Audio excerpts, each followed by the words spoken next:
राधे राधे। मैं सुनील शर्मा, ब्रजभूमि न्यूज़ के लिए। आज हमारे साथ ब्रज के मर्मज्ञ और तीर्थ पुरोहित और समाज सेवी कपिल देव उपाध्याय जी हमारे साथ हैं। वर्तमान में जो वृंदावन की स्थिति है, जो चर्चा चल रही है कॉरिडोर को लेकर के, उसके ऊपर हम आज कपिल देव उपाध्याय जी से कुछ जानकारियां लेंगे, आप तक उसको पहुंचाने का प्रयास करेंगे। सबसे पहला मेरा प्रश्न है, स्वामी हरिदास जी का जो परिचय है वो उस पर उपाध्याय जी हमें प्रकाश डालें। ब्रजभूमि के दर्शकों को मेरा सादर नमस्कार, प्रणाम।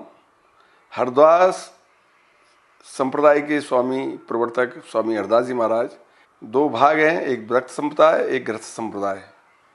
तीसरा भाग और एक राजस संप्रदाय, राजसी लोग, राज में इनकी क्या स्थिति थी, वस्तुस्थिति क्या थी। तीन प्रकार की धारणाएं इनके विषय में प्रचलित हैं।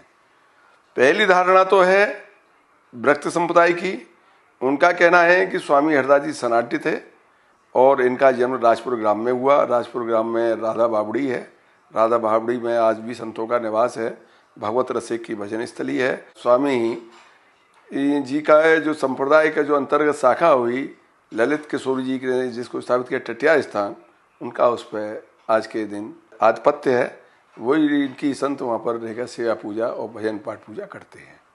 इनकी गृहस्थ संप्रदाय है। उनका कहना है कि स्वामी जी सारस्वत थे, जिनका जन्म कौल जिला जो वर्तमान में अलीगढ़ है, उसमें खैर तहसील में हरदासपुर गांव में इनका जन्म हुआ और वहाँ से ये मुल्तान से आके ये उस गांव में बसे थे। वहाँ से फिर ये वृंदावन में आके स्वामी हरिदास जी वृंदावन में आए। इनके परंपरा में विठल पिपुल जी हुए, जो इनके मामा लगते थे, और वो इनके शिष्य हुए।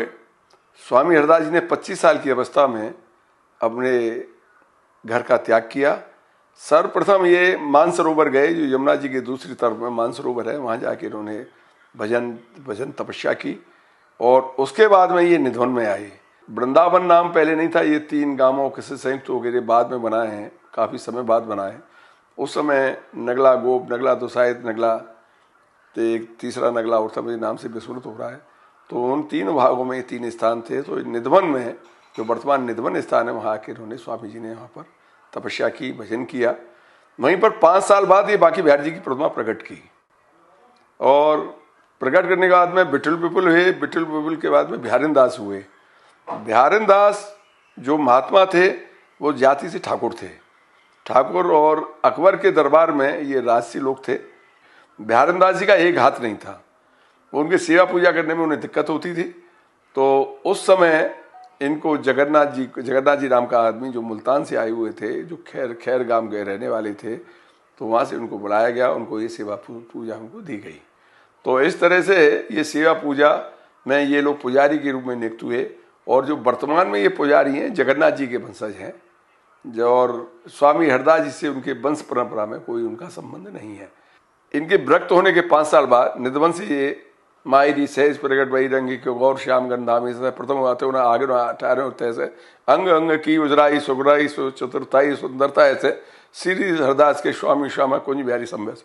ये जो आज बांके बिहारी कहते हैं, इनका जो पुराना नाम है वो कुंज बिहारी है, बांके बिहारी नाम नहीं है। बांके बिहारी नाम तो परवर्ती काल में इनका पड़ गया। हो सकता है गोसाइयों ने इसलिए इसका नाम बांके बिहारी रख लिया हो, क्योंकि कुंज बिहारी करने से इस प्रतिमा की मतलब दावा जो बैरागी परंपरा के संत हैं उनका ज़्यादा पक्का हो जाता है। स्वामी हरिदास जी की बैराग परंपरा में 3 शाखाएँ हुई। एक शाखा तो रसिक देव जी की हुई, जिन्होंने रसिक बिहारी मंदिर की स्थापना की। दूसरी शाखा गोवर्धन दास नरहरि दास की हुई, जिन्होंने गोरेलाल जी की स्थापना की, गोरेलाल जी आश्रम की स्थापना की। तीसरी परंपरा हुई ललित किशोरी जी की, जिन्होंने टटिया स्थान की स्थापना की। ललित मोहनी हुए। ललित मोहनी के समय में भगवत रसिक वृंदावन आए। भगवत रसिक ने वृंदावन धाम में ये भजन किया, काफ़ी बढ़िया लिखी। भगवत रसिक की वाणी बिना रसिक बिना कोई समझ सके ना।